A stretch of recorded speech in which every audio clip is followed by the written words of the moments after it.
Hey guys, Loco here again for another review. We have Team Liquid versus FlyQuest. This was actually a really surprising upset from FlyQuest to Team Liquid. I didn't think FlyQuest was one of the teams capable of beating Team Liquid. I always thought it would have been a team like C9 or TSM or even a team like Clutch Gaming, a team that has a strong top lane that can kind of overpower Impact and a lot of volatile factors. Where FlyQuest, when I think of FlyQuest, I think of them as Team Liquid Junior, where they're a very, very solid team fighting team that can play split push, but they are a team that's a downgraded version of Team Liquid. So when you're a team fight team and you play versus a better team fight team, it's really hard for the worst team fight team to win. So I didn't think FlyQuest was going to take this game, but they were able to. So let's figure out how they were able to actually win this versus TL, who looked unstoppable up until this point. Maybe they didn't look unstoppable. They looked really strong. That's a better word to say.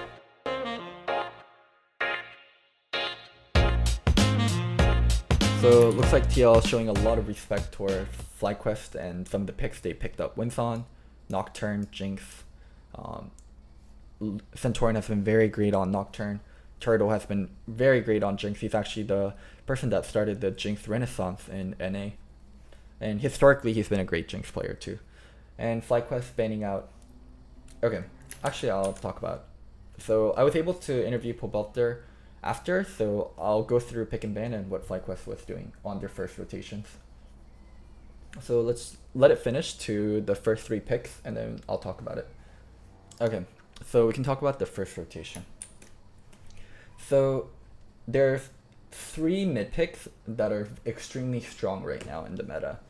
One of them is, so they are Lissandra, Zoe, LeBlanc. So you can view these as tier 1 mids that people want to play and people like playing. All of these mids have counters, soft counters, but these three are the really strong champions that people want to be playing. So what FlyQuest thought would happen was, if he banned Lissandra, then TL will first pick LeBlanc over Zoe, and we can pick Corki into LeBlanc. So they got exactly what they wanted. They banned Lissandra, TL first pick LeBlanc, and they were able to counterpick with Corki. Also, this Braum pick is super important. I'm not sure if TL caught on or if TL doesn't feel this way, but Braum is one of the best supports in the meta right now. There's no real champion that is better than Braum for support. Braum's just very all-rounded, great in skirmishes, great with Vayne, great with a lot of the carries being played. So yeah, them being able to pick a good matchup into LeBlanc and get a really strong bot lane pick was really good for FlyQuest. And this is where I think TL fucked up a lot. I love the Rek'Sai pick. Rek'Sai, LeBlanc go together like peanut butter and jelly. They make up a really strong mid 2v2, make up really strong foundation you can build a 1-3-1 comp on. So Rek'Sai plus LeBlanc, you're looking to do a 1-3-1 comp. And then you insert a Vayne here, and then you're not a 1-3-1 comp anymore, and you're also picking Vayne into a Braum, which is something you don't want to be doing. You want to make sure you have the Braum on your team, and you're picking Vayne extremely early. So stuff like Lissandra can come out here, high threat top lanes like can come out here and make it harder for Vayne, and FlyQuest should make sure they're not picking any more tanks. So yeah, I really did not like the Vayne pick here, and I really didn't like the Vayne pick when they don't have the Braum and when they don't have, or when they have LeBlanc and Rek'Sai on the team. So FlyQuest came out so ahead in the initial pick and ban. Yeah, Lissandra is banned, so the only, like one of the high threat champions that Vayne would really struggle versus a lot would be Vladimir. So would be great if TL banned Vladimir. They picked the Vayne, so FlyQuest couldn't pick it on the 4. You know you can ban the Vayne, you don't have to pick it yourself.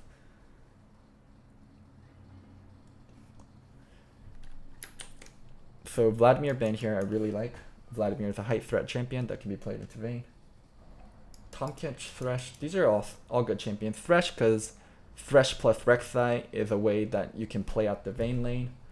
Kench, because it allows their 1-3-1 comp even more so, and Kench is really good into, what's his name? Skarner?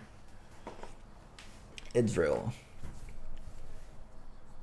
So Israel here kind of pushes this comp in a more pokey kind of way, more so than a straight up team fight. You have Corky who can poke a lot with his rockets, and you have Israel who can poke. Braum and Skarner are team fight champions, so I did think Israel here was kind of awkward. And I thought champion like Lucian would have gone really well. When you have Lucian with Braum, that's a very great duo to have, and Lucian also puts on so much pressure onto Vayne. So I'll discuss this Rugcon pick once we see everything locked in. Okay, so they take Aatrox. Aatrox is a okay pick into Vayne.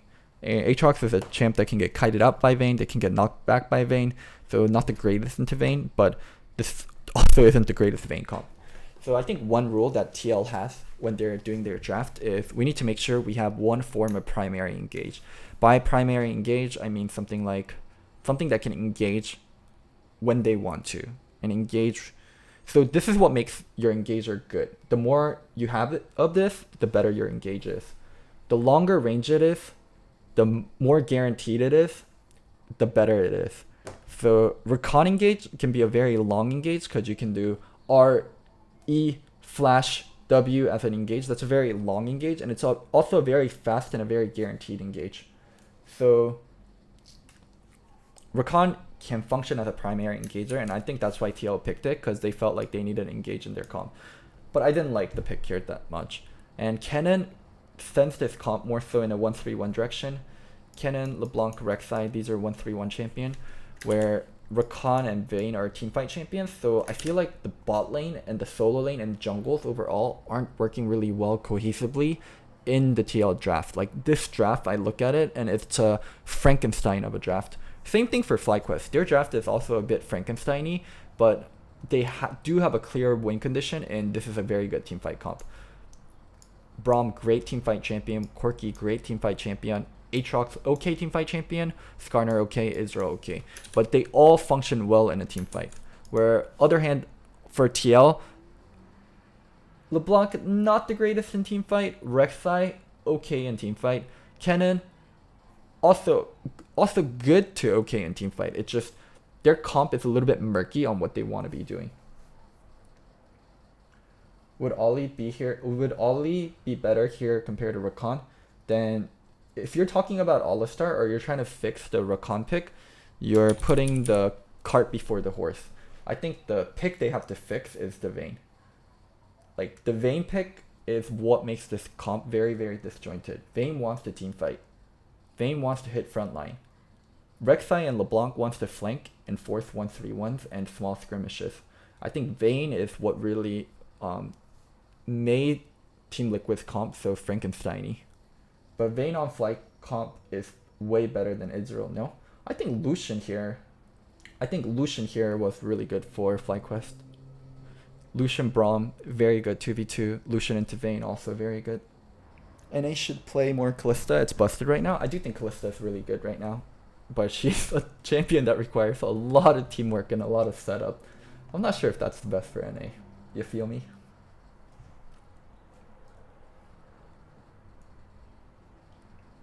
I agree Kalista's good. I'm just not sure about the setup. So you can see Skarner did this,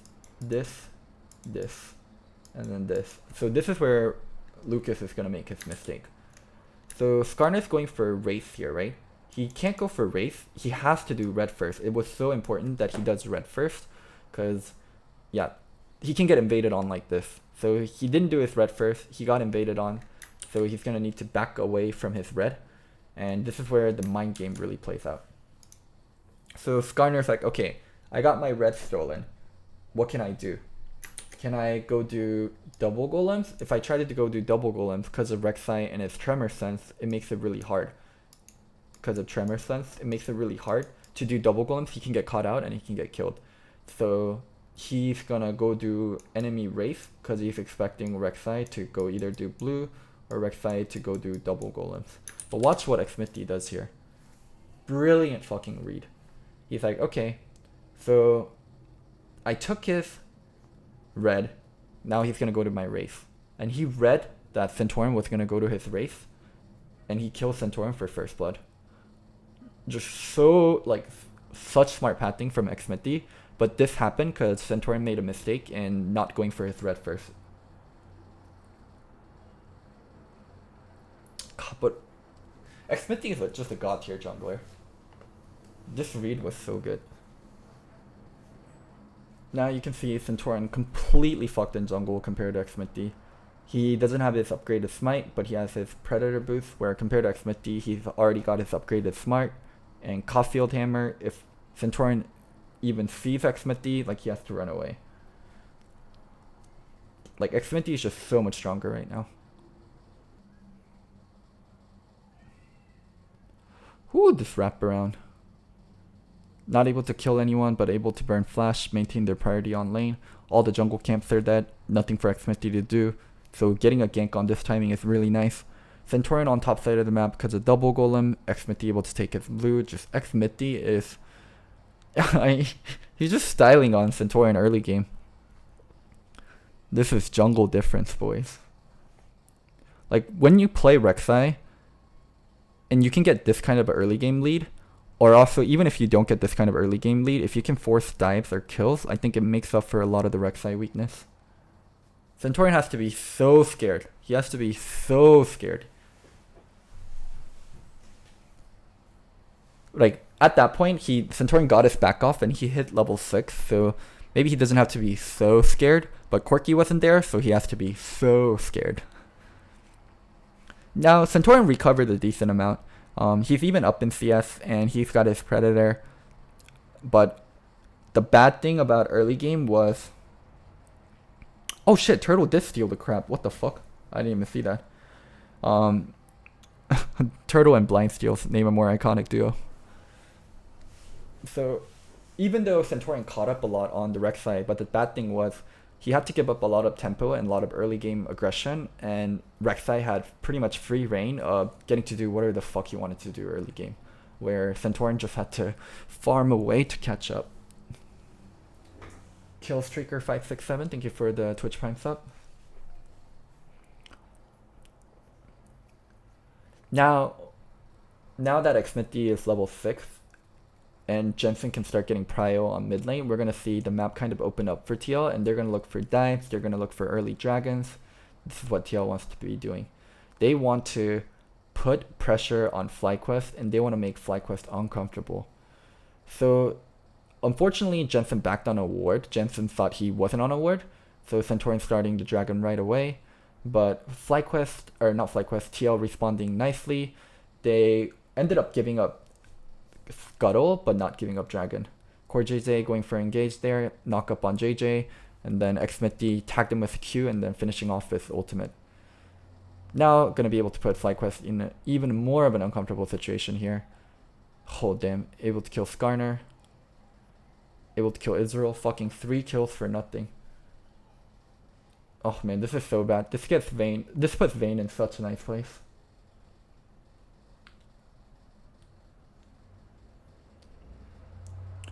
Woo! That knock up, that wall bang. And then Rek'Sai going in. And then Rek'Sai coming back in for the kill. Nice try on to Jensen, but Rek'Sai doesn't have any MR, and Jensen just insta-deleted him.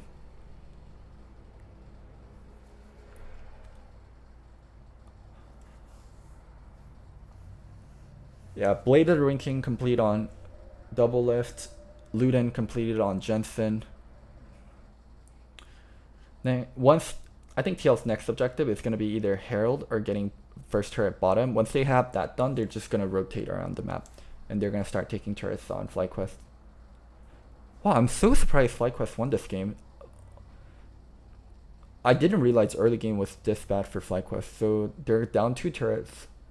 Or they're down 1 turret. They're down 4 kills. To a Vayne LeBlanc Rek'Sai comp. Yeah, the early game, holy shit. And this makes the victory even more impressive. Because I don't think early game's just going to end here. TL is going to get way more out of this early game. They're going to get the first bot turret, and they're going to get Herald too. And once they get Herald, they're going to shove it down mid lane also. TL just has so much more things to get on the map, and they're already ahead. They got a Herald. I mean, they're going to use Herald mid or bot. That's going to mean additional turret. They're going to be able to get next dragon off. So just so many things going right for TL. And they're going to get the... Okay, so they're going to get bot turret even without using Herald. So Herald's going to go down mid. So TL up 2 turrets, 4 kills. Oh, with a Vayne comp too. Holy shit, what the fuck happens mid game? FlyQuest, good setup on dragon though. Looks like they're going to be able to get this dragon. As behind us they are, they're placing pinks in defensive positions and they're not just giving up things. So they did get a dragon off, that's good. TL using the Herald mid and able to shove it down. They're going to get this turret. Okay, so TL's going to be up 3 turrets. Holy shit. I know I'm just repeating myself over and over again, but TL's a pretty fucking good team, especially in NA. And when they're up like this, they're very good about securely closing out the game. They might not be the fastest team, but they're a very secure team about doing things. They're very solid.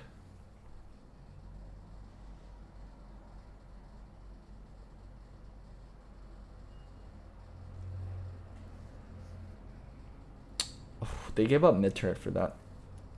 So why they gave up mid turret is Doublelift recalled here, right? Doublelift recalled and Rek'Sai is here.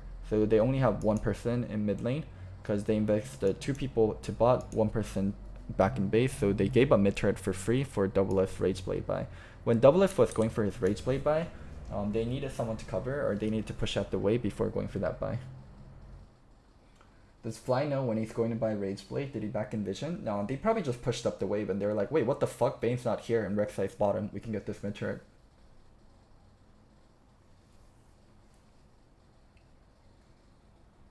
Nice try on the engage from Core JJ. He's able to burn Turtle Flash by just burning his ult. So next time he engages, he's going to be able to ult Flash W, and that's going to be really dangerous. So one mistake that I do know happens is Core JJ not buying QSS versus Skarner. As a melee champion, you just have to buy QSS versus Skarner. It's the Skarner tax. Pay the Skarner tax, pay 1,300 gold, and buy QSS. Oh yeah, great job there, pulling Xmithy out of his tunnel. But the Skarner tax is what really gets them. Skarner also seems to be good stalling games. Skarner's only good about stalling games if you kind of allow him to. If you put Skarner in uncomfortable situations and he has to check into you, it's really shitty for Skarner. But TL's not doing a great job of putting Skarner in uncomfortable situations. Supports almost never have 1,300 gold at once though. Yeah, you don't have to do it at once. But Core JJ is buying Zeeks before he buys QSS. That's... Maybe you can buy Zeeks, but after Zeeks, you definitely have to buy QSS. QSS on a melee champion, you just have to pay that fucking tax. You honestly just have to as a Rakan, because you can't get into melee range without having QSS.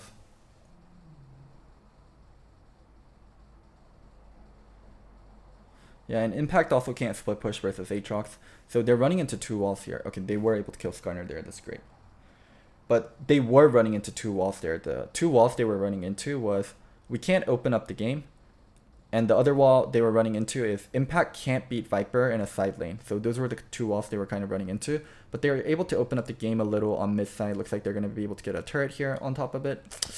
Jensen trading a flash to give up, to get a kill, but give up his bounty. Not the greatest.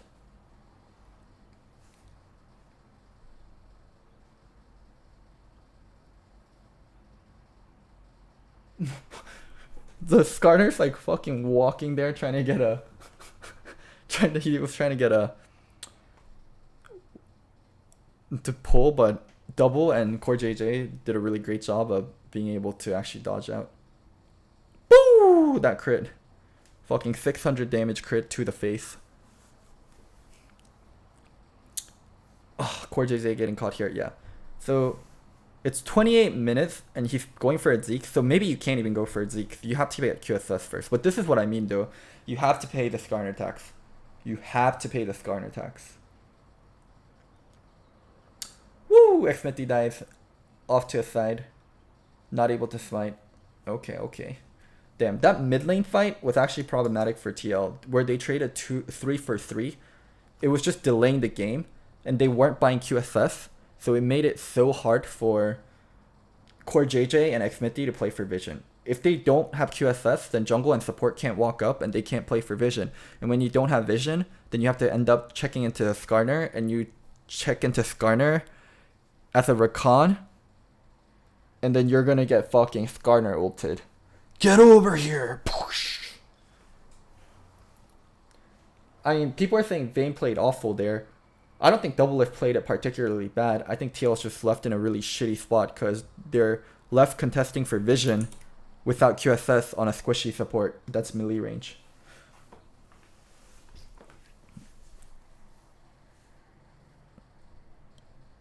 Ooh, I like this fight. I like this fight. Whoa, I like that fight. What the fuck happened? Impact came in, got a great ult off. So Jensen goes in, Impact coming in, got a good ult off. Oh, Core JJ's engaged, got butchered by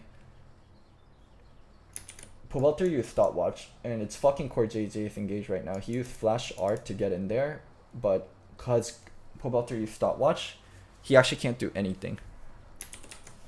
He's actually not able to kill Pobelter here. And then Rakan got finished off, Pobelter maintaining good position. Doublelift coming in, gets hit by WQ. They were able to finish the quirky, but now on the return, he's just gonna end up dying. And the rest of them are getting chased out. Yep. Wow. Fucking excellent play from Pope. Holy shit, that stopwatch. That stopwatch was fucking god tier. Doublelift is just trying to salvage the fight there, because like people are already committed way too deep in. If Doublelift goes out, then if Doublelift goes out there, then maybe he can live, but they don't finish off the quirky kill. And I think it was good of them to finish off the quirky kill and trade Doublelift. This game, my biggest blame on Doublelift would be picking Vayne. I think play-wise, he played pretty fine, but my biggest blame is, why the fuck are you picking Vayne there when you have a Rek'Sai LeBlanc? Like, play-wise, I don't think he's been too problematic. I think it's just a pick.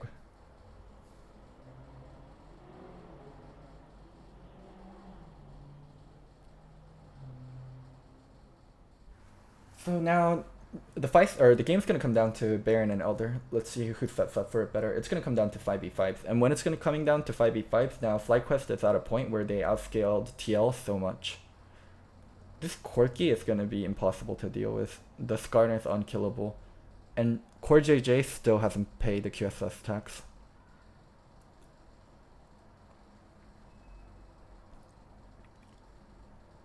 Pay your fucking QSS tax. Okay, Viper caught to the side. Viper burned ultimate. That's really fucking bad, Viper not having ultimate there. TL starting Elder. FlyQuest has to wait for Viper. I really don't like this. So here, when Viper teleported, I'm not sure if you guys can see, but there's specks of red here. There's specks of red here. So I want Viper to TP here. I want him to start TPing. And it's okay if he doesn't have that much HP. He still has Guardian's Angel. He still has Flash. He can flank. I want Viper to TP on bot side and come in as a flank angle here. That's like really important for me, for Viper to come in this way. I really dislike Viper TPing in here. So we can see how it played out. So Viper ends up TPing on this angle. So it's more of a frontline 5v5. Like imagine if he's back here on top of double.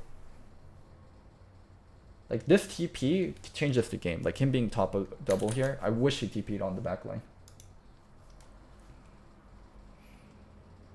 TL able to win this Elder fight.